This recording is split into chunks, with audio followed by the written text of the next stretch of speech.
நெருப்பு மனித நாகரிகம் இவ்வளோ தூரம் வளர்ந்ததுக்கு மிக முக்கியமான காரணமாக இருந்தது அதுதான். பட் அந்த நெருப்பை நீங்கள் கொஞ்சம் கவனக்குறைவாக ஹேண்டில் பண்ணிங்கன்னா உங்களை வளர்த்த அந்த நெருப்பே உங்களை அழிக்கக்கூடும். திஸ் இஸ் அன்சைன்ட் காட்டுத்தீயின் கோர தாண்டவம்.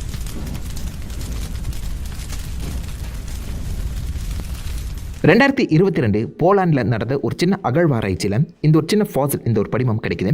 மனித படிமமோ மிருக படிமமோ கிடையாது, ஒரு துண்டு கறிக்கட்டையோட படிமம். படிமத்தோட வயசு அவங்க ஆராய்ச்சி பார்க்க போது தான் மிகப்பெரிய ஷாக். 450 மில்லியன் வருஷங்களுக்கு முன்னாடி இந்த படிமம் உருவாக்கப்பட்டிருக்கான். இதில் ஷாக், இந்த மாதிரி பல படிமங்கள் நம்ம கண்டுபிடிச்சிருப்போம் அப்படின்னு நீங்கள் நினச்சிங்கன்னா வெளியே இந்த படிமத்தோட முதல் தன்மையே அது எரிஞ்சிருக்கு. 450 மில்லியன் வருஷங்களுக்கு முன்னாடி ஒரு படிமம் எப்படி எரிஞ்சிருக்கும்? காட்டுத்தீயால். இந்த காட்டுத்தீக்கள் புது விஷயம்லாம் கிடையாது. பல லட்சம் வருஷங்களுக்கு முன்னாடியிலேருந்தே சாதாரணமாக இந்த பூமியில் நடந்துட்டு இருக்க ஒரு விஷயம். எப்போ தண்ணியிலிருந்து முதல் ஆல்கே, முதல் மரம் தரைக்கு வந்ததோ, தரையில் எப்போ மரங்கள் தோன்ற ஆரம்பிச்சதோ அந்த காலகட்டத்திலிருந்தே காட்டுத்தீக்களும் சகஜமான ஒரு விஷயமாக தான் இந்த பூமியில் நடந்துட்டு இருக்கு. இப்போ பரவாயில்லங்க, நம்ம பூமியில் 20% அட்மாஸ்பியர் ஆக்சிஜனை தான் சுவாசிச்சுட்டு இருக்கோம். ஆனால் ஆரம்ப காலகட்டத்தில் 30% கிட்ட அட்மாஸ்பியர் ஆக்சிஜன் இருந்திருக்குமா. ஒரு நெருப்பேறியத்துக்கு என்ன தேவை? ஆக்சிஜன். அது கூடவே சேர்ந்து ஃபியூவல். சொந்த வகையில் காடுகள், மலைகளில் நீங்கள் எடுத்து பார்த்தீங்கன்னா உள்ளே இருக்கக்கூடிய மரங்கள் வயசாகியோ இல்லை மனிதனால் வெட்டப்பட்டோ இல்லை இயற்கை பேரிடர்களால் கீழே விழுந்து கிடக்கும். விழுந்து கிடந்த அந்த மரங்கள் உளுத்து போய் ஒரு பர்ஃபெக்டான ஃபியூவலாக இருக்கும், எரிபொருளாக இருக்கும். ஆக்சிஜன் இருக்குது, எரிபொருள் இருக்குது. ஒரு சின்ன பொறி நெருப்பு இருந்தாலே போதும் மொத்த காடே பத்துக்கு நெறியும். இந்த பொறி நெருப்பை மனிதன் இல்லாத சமயத்தில் மின்னல்களோ இடிகளோ பார்த்தீங்கன்னா அடிக்கடி காட்டில் உருவாகும். இல்லைனா சில சமயங்களில் அதிக வெப்பம் கூட மிக பிரம்மாண்டமான காட்டுத்தீக்களை சிம்பிளாக கிக் ஆஃப் பண்ணிட்டு போயிடுவாங்க. மில்லியன் லட்சக்கணக்கான வருஷங்களாக காட்டுத்தீக்கலுங்கிற ஒரு விஷயம் பல காடுகளை அழிச்சு நாசமாக்கியிருக்கு. இந்த காட்டுத்தீக்கல்ல மொத்தம் 3 வகை இருக்குது. Ground fires. பேருக்கேற்ற மாதிரி பெரிய பெரிய காடுகளில் ஓங்கி வளர்ந்துருக்கக்கூடிய மரங்கள் உச்சி வரைக்கும் இந்த நெருப்பு போகும். அதாவது கிட்டத்தட்ட ஒரு முழு மரத்தையே அழிக்கிற மாதிரி தான். இந்த காட்டுத்தீக்களை தடுக்கிறதுங்கிறதும் இது பக்கத்தில் போகிறதுங்கிறதும் மிக ஆபத்தான ஒரு விஷயம். ஏன்னா உச்சியில் இருக்க குரங்கு எப்படி ஒவ்வொரு கிளையாக ஏறி அத்தத்தை மரம் தாண்டிட்டு போயிட்டே இருக்குமோ, அதே மாதிரி கொஞ்சம் காற்றடித்தாலே இந்த கிரவுண்ட் ஃபயர்ஸுங்கிறது பக்கத்து மரங்களுக்கு ஈஸியாக தாவி அதிவேகத்தில் பரவ ஆரம்பிக்கும். இதை தடுத்து நிறுத்தவே முடியாது. கிரவுண்ட் ஃபயர்ஸ் அதுவாக அணைஞ்சாதான் உண்டு. மிக ஆபத்தான காட்டுத்தீ வகையில் இது ஒன்று கிரவுண்ட் ஃபயர். அதை தொடர்ந்து சர்ஃபேஸ் ஃபயர்ஸ். பேருக்கேற்ற மாதிரி தரை மார்க்கத்தில் பயணிக்கக்கூடிய ஒரு நெருப்பு தான். காஞ்சு கிடக்கக்கூடிய புல் புதர்கள் மூலியமா இந்த நெருப்பு ஒவ்வொரு இடமா கடந்து போய்கிட்டே இருக்கும். இதை தடுக்கிறது ஓரளவுக்கு கஷ்டமாக இருந்தாலும் மனிதனால் நினைச்சா தடுக்க முடியும். அந்த நெருப்பு அடுத்த இடத்துக்கு தாண்டி போகாத அளவுக்கு ஒரு பெரிய பள்ளத்தையோ இல்லை தண்ணீரையோ வச்சு இந்த நெருப்பை கட்டுப்பாட்டுக்குள்ள கொண்டு வர முடியும். பட் அதிக காற்றடிச்சிச்சுன்னா சர்ஃபேஸ் ஃபயர்ஸே கிரவுண்ட் ஃபயர்ஸாக மாறும். கொஞ்சம் உஷாராக தாங்க இருக்கணும். 3வது வகை மனிதனால் நினைச்சாலும் தடுக்க முடியாத ஒரு வகை கிரவுண்ட் ஃபயர்ஸ். அதாவது தரை மார்க்கத்துக்கு மேலே இல்லாமல் தரைக்கு கீழே வேர்கள் இல்லைனா நிலக்கரிகளில் எரியக்கூடிய நெருப்பு. இந்த நெருப்பு உண்டாக்கக்கூடிய புகைங்கிறது கம்மியாக இருக்கும். நெருப்பு எரியுதா இல்லையாங்கிறத கூட உங்களால் நோட் பண்ண முடியாது. மெதுவாக தான் எரியும், ஆனால் வருஷக்கணக்கில் எரியக்கூடிய தன்மை கொண்டது. சில சமயங்களில் அந்த நெருப்பு சர்ஃபேஸாக மாறி க்ரௌனாக மாறதுக்கான வாய்ப்புகளும் அதிகமாக இருக்கும். ஸோ 3 வகையாக இந்த காட்டுத்தீக்களை பிரிச்சிருக்காங்க. இந்த 3 காட்டுத்தீயுமே நேச்சுரலாகவும் உண்டாக்கலாம், மனிதனாலும் உண்டாக்கலாம்.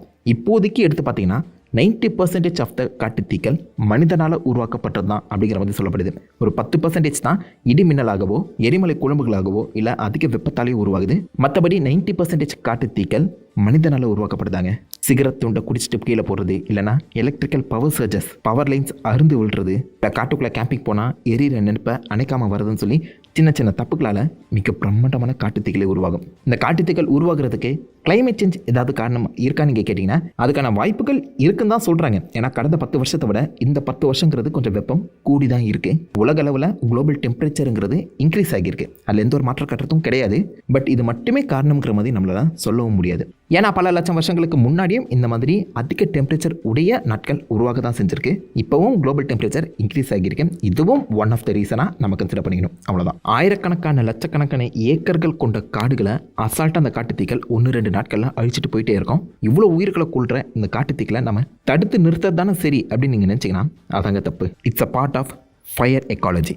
எப்படி நிலத்தையும் தண்ணீரையும் சார்ந்து உயிர்கள் வாழ்ந்துட்டு இருக்கோ அதே மாதிரி நெருப்பையும் சார்ந்து உயிர்கள் இருக்க தான் செய்யுது. இப்போ ஒரு பெரிய செழிப்பான காடை நீங்கள் கன்சிடர் பண்ணிக்கோங்க. லட்சக்கணக்கான மரங்கள் தொடர்ந்து வளர்ந்துக்கிட்டே தான் இருக்குது. எல்லா மரமும் அதோடைய ஆயுட்காலம் முடிய அங்கே தானே விழுது. இந்த மாதிரி ஒவ்வொரு மரங்களும் அதே இடத்துல விழுந்துட்டு இருந்துச்சுன்னா அது ஒரு குறிப்பிட்ட இடத்த அடைச்சி வைக்கிற மாதிரி தானே. அது மட்டும் இல்லாமல் அந்த குறிப்பிட்ட இடத்துல அதிகமான ஃபியூவல் எரிபொருளும் சேர்ற மாதிரி தான். சிம்பிளாக ஒரு டப்பாவில் நீங்கள் பெட்ரோலை ஊற்றி வச்சு அதை நெருப்பு பற்ற வச்சிங்கன்னா என்ன ஆகும்? நெருப்பெரியும். அதுவே பெட்ரோல் இல்லைனா எரியாதுல. இந்த கான்செப்ட் தான் காட்டுக்கும் நீங்கள் அப்ளை பண்ணோம். காடுகளில் இருக்கக்கூடிய பெட்ரோலை நீங்கள் கன்சிடர் பண்ண வேண்டியது ஆப்வியஸ் அந்த உளுத்த மரங்கள். இப்படி காஞ்ச மரங்கள், புற்கள், இலைகள் எல்லாமே ஒன்று கூடி இருக்கும்போது ஒரு சின்ன பொறி பற்ற அந்த சமயத்தில் காட்டுத்தீங்கிறது பரவ ஆரம்பிக்கும். இந்த காடுகளை அந்த காட்டுத்தீ என்னதான் அழிச்சாலும் இந்த புது உயிர்களும் புது காம்ப்ளெக்ஸான இக்காலஜி உருவாகிறதுக்கும் காரணமாக இருக்காங்க. ஒரு சாதாரண காட்டுத்தீ அந்த காட்டோட எக்கோசிஸ்டத்தையே மாற்றி அமைக்கும். அந்த காடுகளில் நல்லா வாழ்ந்துட்டு இருந்த உயிரினத்தை அழித்து புது உயிரினம் வாழக்கூடிய ஒரு சான்ஸை இந்த நெருப்பு உருவாக்கி கொடுக்கும். உளுத்த மரங்களில் சேர்த்து இருக்கக்கூடிய அந்த நியூட்ரியன்ஸை கம்ப்ளீட்டாக எரிச்சு சாம்பலாக்கி திரும்ப மண்ணுக்கே அனுப்பும். புது நியூட்ரியன்ஸ் வந்து பார்த்தீங்கன்னா புது மரங்களும் புது செடிகளும் உருவாகிறதுக்கு காரணமாகும். ஒரு குறிப்பிட்ட இடத்துல மட்டும் வாழக்கூடிய உயிரினங்களை துரத்தி வேறொரு உயிரினங்களை உள்ளே இறக்கி அந்த எக்கோசிஸ்டத்தை டைவர்ஸாக மாற்றும். புது உயிரினங்களோடு சேர்ந்து அந்த இடத்துல வந்து பழைய உயிரினங்களும் ஒன்றா சேர அந்த எக்கோசிஸ்டம், அந்த சுற்றுச்சூழலுங்கிறது இன்னும் விரிவடையுங்க. அதே மாதிரி இன்வேசிவ் ஸ்பீஷிஸ்ன்னு சொல்லுவாங்க. வலுக்கட்டாயமாக உள்ள பூந்து மற்ற உயிரினங்களுக்கும் தொல்லை கொடுக்கக்கூடிய இந்த உயிரினத்தை அழிக்கிற ஒரு வேலையாகவும் இந்த நெருப்பு தான் அமையுமா. சிம்பிளாக சொல்ல போனோம்னா ஒரு காட்டுத்தீ அந்த காடையே ரீசெட் பண்ணி விட்டுரும். மறுபடியும் முதல்ல ஆரம்பிக்கலாங்கிற ஒரு சுச்சுவேஷனுக்கு தள்ளி விட்டுரும். பழைய உயிர்கள் அழிஞ்சாலும் புது உயிர்கள் வாழ்கிறதுக்கான ஒரு வழியை அது வகுத்து கொடுக்குது. அண்ட் இதை புரிஞ்சுக்கிட்ட அந்த உயிர்களும் அதுக்கேற்ற மாதிரி தங்களையே அடாப்ட் பண்ணிக்குது. இதை பைரோஃபைல்னு சொல்லுவாங்க. சில மரங்களும் உயிரினங்களும் அந்த காட்டுத்தீக்கு ஏற்றாற்போலவே தங்களை வடிவமைச்சிருக்காங்க. லாங் போல் பைன்ஸ் மிக உயர்ந்தமான நீண்டு வளரக்கூடிய இந்த பைன் மரங்கள் வழக்கமாக அதோடைய விதைகளை இந்த மாதிரி குட்டி குட்டி கூடுகளை அடைச்சி தான் கீழே போடும். ஆனால் அந்த காட்டுத்தீ அதிகமாக நடக்கிற இடங்களில் லாங் போல் பைன்ஸ் அதோடைய விதைகளை காலாதி காலத்துக்கும் அதோடைய கிளைகள்லேயே ஒட்ட வச்சிருக்குமா. இதுக்கு ஒரு விதமான அது பசையை தான் யூஸ் பண்ணுது. அந்த விதைகள் 10-20 வருஷம் ஆனாலும் அதே இடத்துல தான் இருக்குமாங்க. அப்புறம் எப்படா இது மற்ற இடங்களுக்கு இனப்பெருக்கமாகுது அப்படின்னு நீங்கள் யோசிச்சிங்கன்னா, அதுக்கு காரணம் காட்டுத்தீ. அதிக டெம்பரேச்சர் கொண்ட ஒரு காட்டுத்தீ இந்த ஏரியாவை கடந்து போகும்போது இந்த பைன் மரத்தில் இருக்கக்கூடிய அந்த பசை உருகி இந்த விதை கீழே விடும். அந்த காட்டுத்தீ காடையை அழிச்சு போகிற அந்த சமயத்தில் புது உயிர்களாக வளர்கிறதுக்கு இந்த விதைகள் உதவியாக இருக்கும். ஸோ எதிர்காலத்தில் காட்டுத்தீ ஏற்பட்டு இந்த பைன் மரங்கள் எல்லாமே அழியிற கட்டம் வந்தாலும் அதோடைய விதைகள் திரும்ப புது உயிர்களை உருவாகிறதுக்கு காரணமாக அமைவாங்க. ஸோ நெருப்பை வச்சே அதோடைய இனப்பெருக்கத்தை பிளான் பண்ணியிருக்கு இந்த மரம். இதே மாதிரி விஸ்பரிங் பெல்ஸ் அப்படின்னு சொல்லப்படுற சில செடிகள் ஒரு காட்டுத்தீ நடந்த 2-3வது நாள்லேயே அந்த எரிந்த இடத்துல எரிந்த நிலத்திலேயே பூத்து குலுங்க ஆரம்பிக்குமாங்க. இது அடுத்து வரப்போகிற மழையிலிருந்து அந்த மணல் அரிக்கப்படுறதை தடுக்கிறதுமே தாண்டி புது நியூட்ரியன்ஸை அந்த மலர்கள் மூலியமாக பல இடங்களுக்கு பரப்புற வேலையுமே பண்ணுமா. இந்த வகையிலேயே பல வித்தியாசமான செடிகள் இருக்குது. ஃபயர்வுட் லிலியாக்குன்னு சொல்லுவாங்க. இதுவும் இந்த எரிந்து சாம்பலான ஒரு இடத்துல பூக்கக்கூடிய பூக்கள். ஃபயர் பீட்டில்ஸ் காட்டுத்தீ உருவான அந்த இடத்துல எரிந்து சாம்பலான ஒரு மரத்துண்டில் தான் இந்த வண்டுகள் தன்னுடைய முட்டைகளை இடுமா. ஏன்னா அந்த வெப்பமும் அந்த கண்டிஷனும் தான் இந்த பீட்டில்ஸோட அந்த முட்டைகள் வளர்கிறதுக்கு காரணமாகுமா. ஸோ இந்த மாதிரி காட்டுத்தீயை நம்பியும் காட்டுத்தீயை ஒட்டியுமே பல உயிர்கள் வாழ்ந்துட்டு இருக்கு. இந்த மாதிரி உயிர்களை ஃபயர் அடாப்டட் ஸ்பீஷிஸ்ன்னு சொல்லுவாங்க. நெருப்பை உற்றுப்போன உயிர்கள். இதே சில இடங்களில் ஃபயர் ப்ரொடெக்டட் ஸ்பீஷிஸ் இருக்குது. நெருப்புலேருந்து தன்னை தற்காத்து கொள்ளக்கூடிய உயிர்கள். பேண்ட்ரோசா பைன், ஓக் ட்ரீ மாதிரியான மரங்கள் நெருப்புலேருந்து தன்னை தற்காத்துக்கிற அளவுக்கு ஸ்ட்ராங்கான ஒரு தண்டை கொண்டு இருக்கும். அதே சமயத்தில் நெருப்பு அந்த தண்டுகளை எரிச்சிச்சுன்னா அந்த தண்டுகளுக்குள்ளேயே இருக்கக்கூடிய புது புது கிளைகள் அந்த மரத்துக்கு உயிர் கொடுக்கும். நான் குறிப்பிட்ட ஒரு 4-5 உயிர்களை தான் சொல்லியிருக்கேன். பட் இதை தாண்டி ஒரு காட்டுக்குள்ளே எத்தனை லட்சக்கணக்கான உயிர்கள் இருக்குன்னு மட்டும் யோசிச்சு பாருங்க. இது எல்லாமே நெருப்பு ஒட்டு தான் வாழ்ந்துட்டு இருக்கு. இதில் ஒருத்தனா தான் மனிதனும் உள்ளவராம். நாமளும் ஆரம்பத்தில் அது காட்டுத்தீயை நம்பி தான் வாழ்ந்துட்டு தான் சொன்னால் உங்களால் நம்ப முடியுதா? இப்போ நம்ம வீட்டுக்கு கேஸ் வருது, நெருப்புங்கிறது ஒரு சாதாரண விஷயம் உங்களுக்கு தெரிஞ்சாலும் ஆரம்ப காலகட்டத்தில் நெருப்புங்கிற ஒரு விஷயம் மனிதனால் கிட்டத்தட்ட தெய்வத்துக்கு இணையாக தான் பார்க்கப்பட்டது. அது மட்டும் இல்லாமல் கிடைக்கிறதும் அவ்வளோ அரிது. மனிதன் நெருப்பை எப்படி உருவாக்கணும்னு சொல்லி கண்டுபிடிக்கிறதுக்கு முன்னாடி அவனுக்கு நெருப்புங்கிற ஒரு விஷயத்தை கொடுத்ததே காட்டுத்தீக்கள் தான். வெறும் பச்சைக்கறி சாப்பிட்டுட்டு இருந்த மனுஷனுக்கு காட்டுத்தீக்கள் மூலிமா வெந்த உணவு கிடைச்சது. அந்த காட்டுத்தீயில இருந்து உருவாக்கப்பட்ட அந்த தணல்களை பாதுகாத்து அவன் தனக்கான நெருப்பையும் உருவாக்க கற்றுக்கிட்டான். மனிதனும் ஆரம்ப காலகட்டத்தில் இந்த காட்டுத்தீக்களை ஒட்டு தான் வாழ்ந்துட்டு இருந்தான். We are also fire adapted species. அதுக்கப்புறம் தான் கொஞ்சம் கொஞ்சமாக நம்ம தீக்களை உருவாக்க கற்றுக்கிட்டோம். இப்போவும் சில இண்டிஜினியஸ் மக்கள், காடுகளை வாழக்கூடிய பழங்குடியினர்கள், அவங்களுக்கு தேவையான இடத்தை உருவாக்குறதுக்கு காட்டுத்தீக்களை தான் யூஸ் பண்ணுவாங்களாங்க. அமெரிக்கன் சைட்லலாம் நீங்கள் பார்த்தீங்கன்னா காட்டுத்தீங்கிறது ஒரு சர்வசாதாரணமான ஒரு விஷயம் தான். அங்கே இருக்க பழங்குடியினர்கள் அவங்களுடைய இடத்தை எக்ஸ்பேண்ட் பண்ணுறதுக்கு ஒரு கண்ட்ரோல்டான காட்டுத்தீ நெருப்பு உருவாக்குவாங்க. அவங்கள நினச்சா அந்த காட்டுத்தீயை அழிக்க முடியும். பெருசாக இல்லாமல் குட்டியாக ஒரு காட்டுத்தீயை உருவாக்கி அந்த இடத்துல தான் அவங்களுக்கான வாழ்க்கை முறையை ஸ்டார்ட் பண்ணுவாங்க. இன்னைக்கு நேற்று இல்லாமல் கோடிக்கணக்கான வருஷங்கள் காடுகளோட சுழற்சி முறையை பாதுகாக்கிற வேலைகளை தான் இந்த காட்டுத்தீகள் பண்ணிட்டு இருக்கேன். அப்படி பார்த்தா எல்லா காட்டுத்தீயுமே நல்லதான்னு கேட்டிங்கன்னா, நான் முன்னாடியே சொன்னேன், ஆரம்ப காலகட்டத்தில் மனிதன் கை வைக்காத அந்த சமயத்தில் தான் காட்டுத்தீக்கள் இயற்கையாக உருவாக்கப்பட்டது. ஆனால் கணக்கெடுப்பின்படி இப்போ உருவாக்கப்படுற 90% காட்டுத்தீக்கள் மனிதனால் உருவாக்கப்படுது. இந்த காட்டு தீக்களால் மனித இனத்துக்கும் பெரிய ஆபத்து ஏற்பட தான் செய்யுது. காடுகளை ஒட்டி பல மனிதர்கள் இப்போதைக்கு அவங்களுடைய வாழ்வியலை தொடங்கியிருப்பாங்க. சின்னதாக ஏற்படுற அந்த பொறி மூலியமாக காட்டு தீக்கள் பரவுறது காரணத்தினால மனிதன் இருக்க இந்த இடத்துக்கு இந்த தீ வரும்போது அது மிகப்பெரிய அழிவை ஏற்படுத்திட்டு போயிடும். சுயநலத்துக்காகவோ இல்லை தெரியாதனமாக உருவாக்கக்கூடிய இந்த காட்டு தீக்கள் மிக ஆபத்தானவை. பட் இதை விட ஆபத்தானது இயற்கை காட்டு தீக்களை தடுக்கிறது. நேச்சுரலாக சில காட்டு தீக்கள் உருவாகும்ல, அதை மனிதன் உள்ளே இறங்கி தடுக்கவே கூடாது. அப்படியே அவன் அடக்கி அந்த காட்டு தீக்களை தடுத்துட்டே இருந்தானா ஒரு கட்டத்தில் அது மிக பெருசாக வெடிச்சு சதறம். சின்னதாக முடிய வேண்டிய ஒரு விஷயத்த மிகப்பெரிய இயற்கை பேரிடராக கொண்டு போய் நிறுத்திடுவான். இந்த மாதிரி தான் 1900s ஒரு மிகப்பெரிய காட்டுத்தீ அழிவுங்கிறது நடந்தது. அது என்ன மாதிரி ஆச்சு, அதுக்கு மனிதன் எப்படி சம்மந்தப்பட்டான்? பல வருஷமாக எரியவே கூடாதுன்னு சொல்லி ஆறப்பட்ட ஒரு நெருப்பை ஒரு சின்ன பொறி தூண்டி விட்டால் போதும், அதை காட்டையே எரித்து சாம்பலாக்கிட்டு போயிடும். அந்த மாதிரி காட்டுத்தீயை கண்ணிமைக்காமல் நம்மளால் பார்க்க முடியுமே தான் தவிர்த்து கட்டுப்படுத்தலாம் முடியாது. யுனைடெட் ஸ்டேட்ஸில் நார்த் வெஸ்ட் ரீஜனில் ஆரம்பித்த இந்த நெருப்பு கிட்டத்தட்ட 3 மில்லியன் 30 லட்சம் ஏக்கர்ஸ் வந்து பார்த்தோன்னா எரிச்சு சாம்பலாக்கிச்சு. காடே பத்தினி எரியுதுன்னு சொல்லுவாங்களே, அந்த மாதிரி ஒரு சம்பவம் நடந்தது. இதுக்கு யார் காரணம்னு நினைக்கிறீங்க? மக்கள் தான். இந்த சமயத்தில் இங்கே தான் நிறைய குடியிருப்புகள் வந்து பார்த்தீங்கன்னா உருவாக ஆரம்பிச்சது. அடிக்கடி சின்னதாக நெருப்பு ஏற்படுறதுங்கிறது இங்கே சாதாரண ஒரு விஷயம். ஆனால் குடியிருப்பை நோக்கி அந்த நெருப்பு வர அந்த சமயத்தில் அமெரிக்கர்கள் இதை நம்ம ஆரம்பத்திலே கிள்ளி எரிஞ்சிடணும். ஸோ நெருப்பு பறவை விடாமல் அதை அப்படியே தடுத்துட்டா எதனால் எந்த ஒரு பெரிய ஆபத்தும் வராதுன்னு தெரிஞ்சுக்கிட்டு ஃபாரஸ்ட் ஃபயர் டிபார்ட்மெண்ட்டுங்கிற ஒரு விஷயத்தையே வந்து பார்த்தீங்கன்னா உருவாக்குறாங்க. அண்ட் அந்த சமயத்தில் ஒரு கரடியை தங்களுடைய மேஸ்காட்டை வச்சு காட்டு நெருப்புகள் ஆபத்தானது, அதை யாருமே தூண்டி விடவோ இல்லை அந்த மாதிரி பார்த்து நெருப்பை 10 நிமிஷத்தில் அணைக்காமலையும் இருக்கக்கூடாது. உடனே இதை பற்றின ரிப்போர்ட்ஸை நீங்கள் சப்மிட் பண்ணணும். அந்த இடத்துக்கு ஃபயர் ஃபைட்டர்ஸ் வந்து அந்த நெருப்பை அணைச்சிருவாங்க. அப்படிங்கிற மாதிரி மிக பெருசாக பரப்புரை பண்ணாங்க. மக்கள் கொஞ்சம் கொஞ்சமாக வந்து குடியேற அந்த சமயத்தில் காட்டுத்தீக்கள் ஆபத்தானவை அப்படிங்கிற ஒரு விஷயம் அவங்க புரிஞ்சுக்கிட்டு சின்ன நெருப்பை எங்கெங்கே பார்க்குறாங்களோ உடனே இந்த ஃபயர் ஃபைட்டர்ஸ்க்கு கால் பண்ணி சொல்லுவாங்களாம். அவங்க வந்து நெருப்பு ஆரம்பித்தா 10வது நிமிஷத்துலேயே அதை கம்ப்ளீட்டாக அணைச்சிருவாங்களாம். காட்டுக்குள்ளேயும் சரி காட்டுக்கு வெளியிலையும் சின்ன நெருப்புகள் கூட வளர விடாத அளவுக்கு அவங்க பத்திரமா பாதுகாத்துட்டு இருந்தாங்கன்னு சொல்லலாம். அதை தாண்டி இந்த காட்டுக்குள்ளே வாழ்கிற சில இண்டிஜினியஸ், அதாவது பழங்குடியினர்கள் இருப்பாங்களே, அவங்க ஆக்சுவலாக அந்த மாதிரி ஒரு இடத்த விட்டு இன்னொரு இடம் பெயரும்போது அங்கே இருக்கக்கூடிய தேவையில்லாத விஷயங்களை எல்லாத்தையுமே ஒன்றா சேர்த்து போட்டு எரிப்பாங்க. கண்ட்ரோல்டு ஃபயர் மூலிமா அவங்களுக்கு தேவையான இருப்பிடத்தை அந்த காட்டுக்குள்ளேயே அந்த பழங்குடியினர்கள் உருவாக்குவாங்க. இந்த விஷயத்தையுமே ஃபாரஸ்ட் ஃபயர் டிபார்ட்மெண்ட்டுங்கிறது தடுக்க ஆரம்பித்தாங்க. நீங்கள் எதையுமே எரிக்கக்கூடாதுன்னு சொல்லி கடுமையான சட்டம் போடப்பட்டது. பழங்குடியின மக்கள் இந்த மாதிரி யாராவது எரிச்சாங்கன்னா மரண தண்டனை கொடுக்குற அளவுக்கு கூட போனாங்கன்னா யோசிச்சு பாருங்க. காட்டுக்குள்ளேயே வாழ்கிறவங்க காட்டப்பட்டு தெரியாமலே இருப்பாங்க. அவங்க எல்லாருமே கட்டுப்படுத்தி ஒரு 20-30 வருஷம் தொடர்ந்து இந்த மாதிரி நெருப்பு எரிய விடாமல் பாதுகாத்துட்டு இருந்தாங்க. நல்ல விஷயம் தானே, நெருப்பு எரியாமல் இருக்கிறது நல்ல விஷயம் தான் அப்படின்னு நீங்கள் நினச்சிங்கன்னா, இந்த ரீஜனுங்கிறது அதிகமாக காத்தடிக்கக்கூடிய இடமா இருக்கும். அதே மாதிரி சம்மர் டைம்லாம் வரும்போது அதிகமாக வெயில் காயும். ஸோ இத்தனை வருஷங்கள் இவங்க கட்டி போட்டு காட்டுக்குள்ளே ஒரு நெருப்பும் எரிய விடாமல் பார்த்துக்கிட்டு இருந்த சமயத்தில் வழக்கமாக எரிஞ்சு சாம்பலாக வேண்டியதாக இருந்த உளுத்து போன மரங்களும் காஞ்சு போன இலைகள் காஞ்சு போன புற்கள் எல்லாமே அதிகமாக சேர ஆரம்பிச்சது. ஒரு நெருப்பு எரியறதுக்கு தேவையான 3 முக்கியமான விஷயங்கள். ஆக்சிஜன், காற்றுல அது அதிகமாக இருக்குது. அதுவும் முக்கியமாக 1910 ரீச் ஆகும்போது சூறாவளி காற்று மாதிரி அதிக பலமான காற்று வந்து பார்த்தீங்கன்னா வீச ஆரம்பிச்சுதான். ஆக்சிஜன் கொஞ்சம் அதிகமாகவே இருக்குது.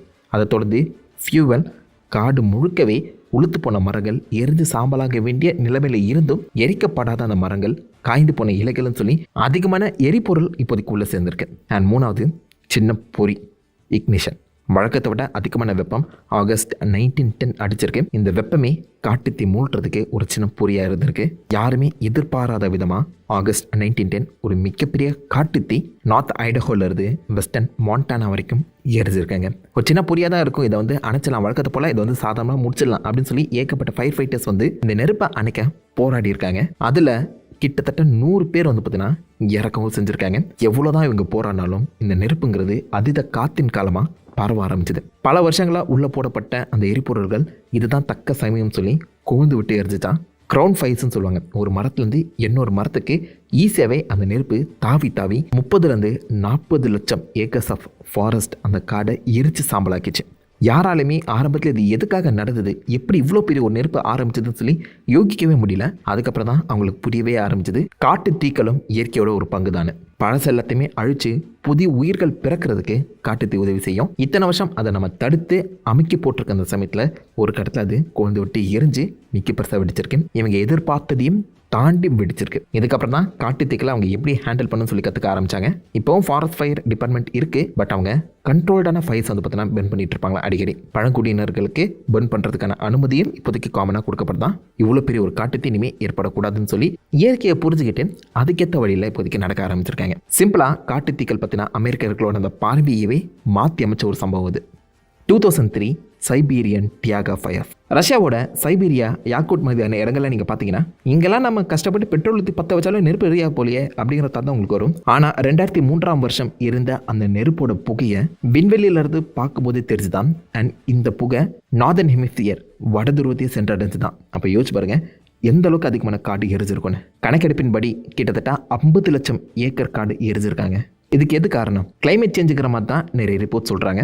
2003 one of the hottest summer, ரொம்ப சூடான வெயில் காலத்தை வந்து பார்த்தீங்கன்னா அந்த நார்தன் சைடில் இருக்கக்கூடிய சைபீரியா அண்ட் யூரோப் வந்து உணர்ந்திருக்காங்க. அதுக்கு இந்த நெருப்பும் ஒன் ஆஃப் த ரீசன் சொல்லப்படுது. எப்படி எங்கேருந்து இந்த நெருப்பு ஆரம்பிச்சதுன்னு தெரில. பட் வழக்கம் போல தான் காட்டுக்குள்ளே உளுத்து போன இந்த மாதிரி ஏகப்பட்ட எரிபொருள்கள் உள்ள எரியாமல் பல வருஷங்களாக தேங்கி கிடந்திருக்கு. மனிதர்களும் அப்பப்போ இந்த மாதிரி மரம் வெட்டுன்னு சொல்லி தேவையில்லாத மரங்களை வெட்டியும் உள்ளே போட்டிருக்கான். அந்த கிளியர் பண்ணாமல் இருந்திருக்கான். இது கூடவே சேர்ந்த உலக வெப்பமயமும் அதிகமாக அடித்த காற்றும் இது வரைக்கும் இந்த உலகம் காணாத ஒரு பயங்கரமான நெருப்பு கொளுத்தி விட்டுருக்கு. சைபீரியாவில் ஆரம்பித்து eastern Russia, northern China and Mongolia வரைக்குமே இந்த நெருப்பு போச்சாங்க. அப்போ எவ்வளோ பெருசாக அது எழுந்திருக்குன்னு யோசிச்சு பாருங்க. இந்த வருத்தத்துக்குரிய விஷயம், மற்ற நாடுகள் போல இந்த இடத்துல இந்த சைபீரியாவோட இந்த லொக்கேஷனில் வந்து பார்த்தீங்கன்னா நெருப்பை கட்டுப்படுத்தக்கூடிய அளவுக்கு ரிசோர்ஸஸ்ங்கிறது இல்லை. ஏன்னா உலகத்தோட ரொம்ப குளிரான ஒரு இடம். இங்கே நெருப்பு பிடிக்குன்னு சொல்லி யாருமே யோசிச்சிருக்க கூட மாட்டாங்க. அப்படி இருந்தும் நெருப்பு பற்றி எரியும் போது அதை தடுக்கிறதுக்கு தேவையான ப்ரொஃபஷனல்ஸும் இங்கே இல்லாமல் போயிட்டாங்க. நெருப்பு எரிச்சிட்டு இருக்கு. பட் அதை எதிர்த்து போராடுறதுக்கான எந்த ஒரு மனிதர்களும் இங்கே வர முடியாத ஒரு சூழ்நிலை. இங்கே கூடவே இருந்த மற்ற லோக்கல் ரெசிடென்ட்ஸ் அவங்களுக்கான ஒரு டீமை ஃபார்ம் பண்ணி நாங்கள் நெருப்பு எடுத்து போராடுறோம் அப்படின்னு சொல்லி ஒவ்வொரு நாளும் கடுமையாக உழைச்சி ஊருக்குள்ளே நெருப்பு வரவிடாத அளவுக்கு பள்ளங்களை தோண்டி முடிஞ்ச அளவுக்கு அந்த நெருப்பை கட்டுப்பாட்டில் வைக்க ட்ரை பண்ணாங்க. ஃபயர் ஃபைட்டர்ஸ் வர முடியாத அந்த சூழ்நிலையில் லோக்கல்ஸே உள்ளே இறங்கி முடிஞ்ச அளவுக்கு அந்த நெருப்பை கட்டுப்படுத்த பார்த்தாங்க. அந்த நெருப்பு எங்கள் எதிர்பார்த்ததை விடவும் மிக அதிகமாக கொழுந்து விட்டு எரிச்சிருக்கு. இவங்ககிட்ட சரியான டூல்ஸ் இல்லை, அதை தடுக்கிறதுக்கான வழியும் தெரியல. ஸோ நெருப்பை தடுக்க யாருமே இல்லாத அந்த சமயத்தில் நெருப்பு கண்ணா பின்னான்னு பரவ ஆரம்பிச்சது. நாசா அண்ட் ஜெட் ப்ரொபல்ஷன் அவங்களுடைய சேட்டலைட்டை வச்சு மிஸ்ஸர் மல்டி ஆங்கிள் இமேஜிங் ஸ்பெக்ட்ரோரேடியோமீட்டரை யூஸ் பண்ணி நெருப்போட அளவையும் அந்த ஸ்மோக் பெர்சன்டேஜுமே பார்த்தீங்கன்னா கால்குலேட் பண்ணுறதுக்காக சில புகைப்படங்கள் எடுத்தாங்க. அதிலே உங்களுக்கு எந்த அளவுக்கு அந்த நெருப்பு பரவி இருக்கு, எந்த அளவுக்கு அதிகமான ஸ்மோக் புகை வெளியிடப்பட்டிருக்குன்னு சொல்லி உங்களால் புரிஞ்சுக்க முடியும். நெருப்பேறிய இடத்த காட்டிலும் புகை 1000-2000 கிலோமீட்டர் வந்து பார்த்தீங்கன்னா தாண்டி போயிருக்கு. சுற்றி இருக்க மக்களை இந்த புகை மிகப்பெரிய அளவு பாதிச்சிருக்கு. ரொம்ப அடர்த்தியான காடு. பட் இப்போ அந்த டைகர் ஃபாரஸ்ட்டை நீங்கள் ஃபோட்டோ எடுத்து பார்த்தீங்கன்னா அதிகமான பனியை தான் உங்களால் நோட் பண்ண முடியும். பட் இதுக்கு நடுவில் திடீர்னு மாறின அந்த கால சீதோஷ்ண நிலையம், அது வரைக்கும் எரியாத நெருப்பால் சேகரிக்கப்பட்ட அந்த எரிபொருட்களும் மிகப்பெரிய ஒரு நெருப்பை கொழுந்துட்டு எரிய செஞ்சுருக்கீங்க. அண்ட் சொன்னால் நம்ப மாட்டீங்க, இப்போவும் சில இடங்களில் இந்த நெருப்பு எரிஞ்சிட்டு தான் இருக்கான். அண்ட் நெருப்பு அண்டர் கிரவுண்டுக்கு மூவ் ஆகியிருக்கவும் சான்சஸ் இருக்குன்னு சொல்லப்படுது. 2003 ஏற்பட்ட அந்த நெருப்பு கிரவுண்ட் ஃபயர்ஸாக அந்த மொத்த காடையுமே அழிக்கிறதையுமே தாண்டி அண்டர் கிரவுண்ட் ஃபயர்ஸாகவும் இப்போதைக்கு மாறி இருக்கலாம்.